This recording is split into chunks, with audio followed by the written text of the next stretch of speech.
ছেঁড়া কাঁথায় শুয়ে লাখ টাকার স্বপ্ন দেখা, এই প্রবাদ যেন হার মানিয়েছে মাইকেল বুলুসের গল্পে।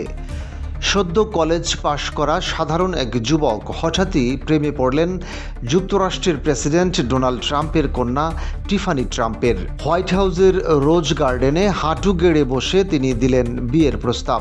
সেই প্রস্তাবে টিফানির হৃদয় জয়ের পাশাপাশি খুলে যায় অঢেল সম্পদ আর প্রভাবের দরজা। প্রেমের গল্পের হাত ধরেই শুরু হয় প্রভাবের খেলা। ট্রাম্প পরিবারের ঘনিষ্ঠতা কাজে লাগিয়ে বুলুস প্রথমেই সুবিধা নেন ইয়ট ব্যবসায়। চাচাতো ভাইয়ের কোম্পানিতে কাজ করতে গিয়ে তিনি ইভাঙ্কা ট্রাম্পের স্বামী জারেড কুশনারকে রাজি করান এক সুপার ইয়টে বিনিয়োগ করতে। প্রকৃত দাম গোপন রেখে বাড়তি আদায় হয় প্রায় $25 লাখ। বুলুস নিজে নেন প্রায় $3 লাখ কমিশন, অথচ সেই ইয়ট আজও গ্রিসে পড়ে আছে অসম্পূর্ণ অবস্থায়।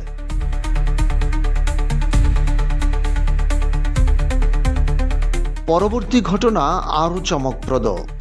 সৌদি এক ব্যবসায়ীকে প্রলোভন দেওয়া হয় টিফানি ও বুলুসের বিয়ের নিমন্ত্রণপত্র দিয়ে। প্রতিশ্রুতি ছিল অতিথি তালিকায় শীর্ষে তার নাম থাকবে এবং ট্রাম্প পরিবারের সঙ্গে ছবি তোলার সুযোগ মিলবে। শেষমেশ তিনি নিমন্ত্রণপত্র পাননি, বরং বুলুসের হাতে হারান $1 লাখ। যদিও বুলুস অভিযোগ অস্বীকার করেছেন, নথিপত্র বলছে ভিন্ন কথা।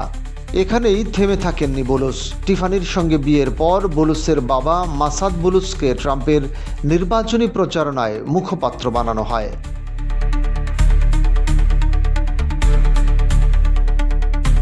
তাকে বিলিয়নিয়ার ব্যবসায়ী হিসেবে পরিচয় দেওয়া হলেও নথি বলছে তিনি আসলে নাইজেরিয়ার একটি ট্রাক ও যন্ত্রপাতি বিক্রির কোম্পানির সিইও মাত্র।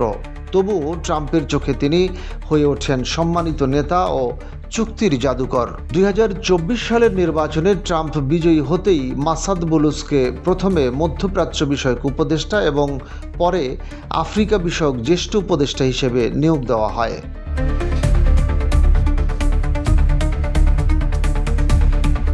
অন্যদিকে অভিষেক অনুষ্ঠানে ঘটে আরেক নাটকীয় ঘটনা।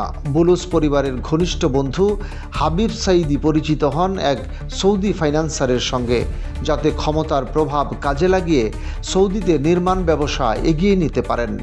সব মিলিয়ে হোয়াইট হাউসের সেই রোজ গার্ডেনে টিফানিকে দেওয়া বিয়ের প্রস্তাব যেন মাইকেল বুলুস পরিবারের কাছে হয়ে উঠল ক্ষমতা, প্রভাব আর কোটি কোটি ডলার জেতার ট্রাম্প কার্ড।